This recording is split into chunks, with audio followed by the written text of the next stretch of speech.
Regresamos con nosotros a esta hora de la mañana, el jurista Roberto Calderón. Con él vamos a interpretar y entender, para los que no somos abogados, sobre todo usted, televidente que nos escucha de manera TV Pública FM, ¿qué es esto del habeas corpus? ¿Por qué se le da a una persona que ya está sentenciada y que cumple una sentencia?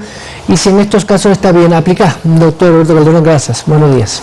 Buenos días, Byron. Un saludo para toda la audiencia. Bueno, ¿qué es esto del habeas corpus y por qué se aplica en estos casos tan polémicos como el del señor Glass?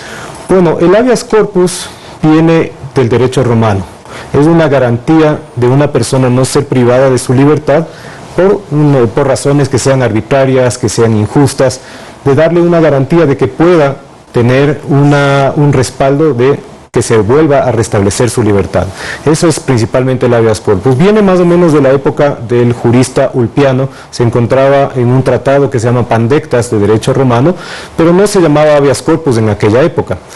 Posteriormente se lo desarrolla en el año 1215 con el rey Juan Sin Tierra en Inglaterra, y se trata de una garantía de que los señores feudales no abusen de su posición social contra personas de una clase inferior y los priven arbitrariamente de libertad. Pero fíjense ustedes que, siendo desarrollado en el año 1215, la primera vez que se lo usa en Inglaterra es en el año 1315, es decir, casi 100 años tuvieron que pasar para que se lo utilice. Eso quiere decir que el respeto que existía a una norma era tan grande que casi 100 años después se lo tuvo que utilizar, y posteriormente, pues adelantándonos ya unos años, se lo utilizó en Alemania, España, y viene en nuestra legislación desde la Constitución de 1830, no con el nombre de habeas corpus, pero sí la figura de una garantía ante una detención ilegal, arbitraria. Y ya el nombre de habeas corpus propiamente dicho viene en la Constitución de 1829. Ahora, de 1929. En el caso del señor Glass, que es lo que nos compete ahora para el análisis, él no estaba detenido de manera ilegal, él estaba cumpliendo una pena, la mitad de la pena de hecho, ¿no? Entonces, yo leía la argumentación jurídica del juez de Manglar Alto, además, que dicen incluso algunos expertos, doctor, y usted ahí también quisiera que me lo explique, que efectivamente la territorialidad del juez y su competencia también no estarían bien aplicadas, porque Manglar Alto es una parroquia rural del cantón Santa Elena en la provincia de Santa Elena. En el peor de los casos pudiesen haber presentado en un cantón de la provincia de Latacunga donde está detenido el señor Glass. Es decir, también está mal aplicado desde ese punto de vista de la territorialidad. Justamente la sentencia de habeas corpus tiene dos problemas graves, el uno de forma y el otro de fondo. Vamos primero con la forma. En la forma hablamos de lo que es la competencia del juez. Los jueces tienen una característica que se llama jurisdicción. La jurisdicción es la capacidad de emitir fallos y ejecutar esos fallos. Esa es la jurisdicción. Y esa jurisdicción está limitada por las reglas de competencia. Una de las reglas de competencia es la territorialidad. La territorialidad se da en este caso cuando se presume que una persona está detenida en un lugar determinado, se presenta en el lugar donde está detenida, y en el caso de la privación de libertad, que se desconozca dónde está la persona, se presenta en el domicilio de la persona privada de libertad. En este caso sería Guayaquil, porque él durante el proceso había fijado como domicilio la ciudad de Guayaquil, que es donde él tiene su residencia. Así es que podía ser presentado tanto en la ciudad de Guayaquil como en Latacunga. Pero no, curiosamente, lo presenta una persona que dice desconocer dónde se encuentra el señor Glass, y tiene curiosamente el mismo abogado de Jorge Glass como patrocinador de esta acción. Y dicen que no saben dónde está Jorge Glass. Entonces se trata ciertamente de triquiñuelas, de una simulación, con la finalidad de tratar de justificar un juez que fue a todas luces direccionado para este caso, porque se lo presenta en horas de la noche, un día viernes, con la finalidad de, en una unidad multicompetente, saber que directamente ese es el juez que va a resolver la causa. Y no se trata de cualquier juez, se trata de un juez que previamente tuvo cargos durante el correísmo, incluso dentro de lo que es el sistema de rehabilitación social. Así es que no es un caso fortuito, no es un caso que simplemente alguien por preocupación de Jorge Glass lo presentó ahí, sino que es un caso direccionado. Y eso a la gente le deja un mal sabor, le deja una sensación de estafa del sistema de justicia ecuatoriano. Ahora, la SNAI dice que va a apelar o va a presentar un recurso, lo ha dicho también el titular de gobierno. Se ha demorado mucho, debieron haber esperado, no sé, que pase la notificación oficial. Cuéntenos estos procedimientos jurisdiccionales, porque muchos dicen que el SNAI debió haberse abstenido de darle la boleta de excarcelación ese instante y haber esperado el día lunes mientras se podía presentar una apelación, o es de obligatorio cumplimiento. Las garantías constitucionales, sobre todo cuando tienen que ver con derechos fundamentales, son de inmediato cumplimiento. En este sentido, creo que la SNAI estuvo correcto el dar cumplimiento a esto, y esto es bastante polémico porque habría que ver primero cuál fue la participación dentro de la audiencia del SNAI. Yo no me guío mucho por las actas de audiencia porque muchas veces las actas no reflejan todas las actuaciones, habría que realmente remitirnos a la grabación de la audiencia, pero posteriormente la SNAI tiene un proceso para poner a una persona en libertad. Y habría que ver si en ese proceso se cumplieron todas las fases. La primera es verificar que la notificación que recibe del juez es legítima, que está amparada pues, dentro de todas las circunstancias que requiere, como por ejemplo que conste la firma del juez, o si simplemente fue una notificación por correo electrónico, sin firma electrónica. Habría que ver si es que esas formalidades se cumplieron. Y posteriormente habría que verificar a qué sentencia corresponde, a qué fallo de los jueces corresponde esta acción de habeas corpus, sobre qué sentencia tiene efecto.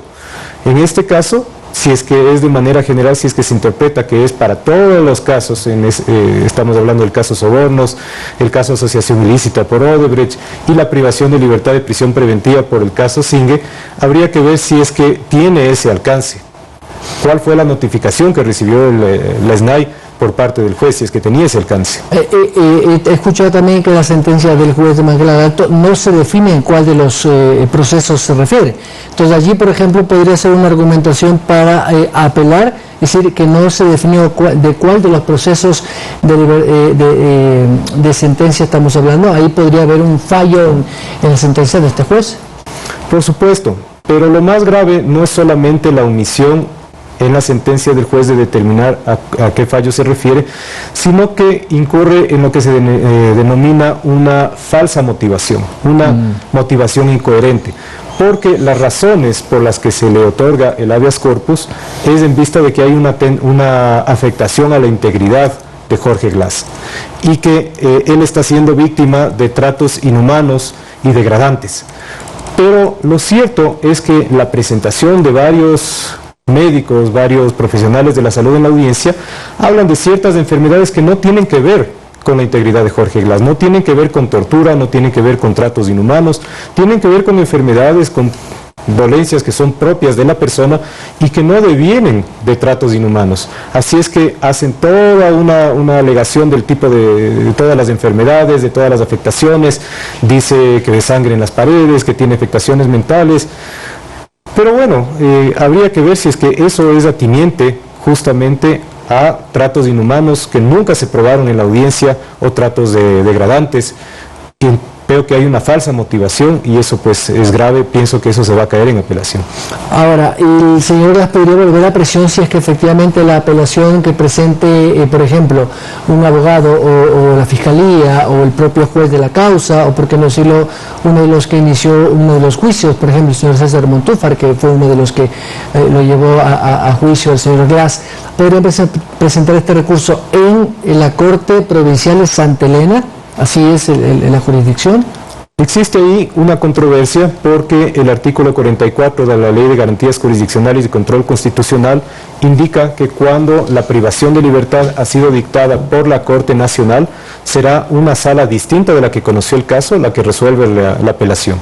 Hay otros juristas que consideran que por ser un juez de primera instancia, quien dicta el habeas corpus, debe ser una sala de la Corte Provincial, en este caso de Santa Elena, la que resuelve. Existe ahí una controversia, yo voy más por lo que dice la ley, que debe ser la Corte Nacional, que debe ser una sala distinta a la que conoció el caso de la Corte Nacional, y eso tiene que ver porque es la Corte Nacional la que va a resolver un caso pues que fue dictado en última instancia por la Corte Nacional.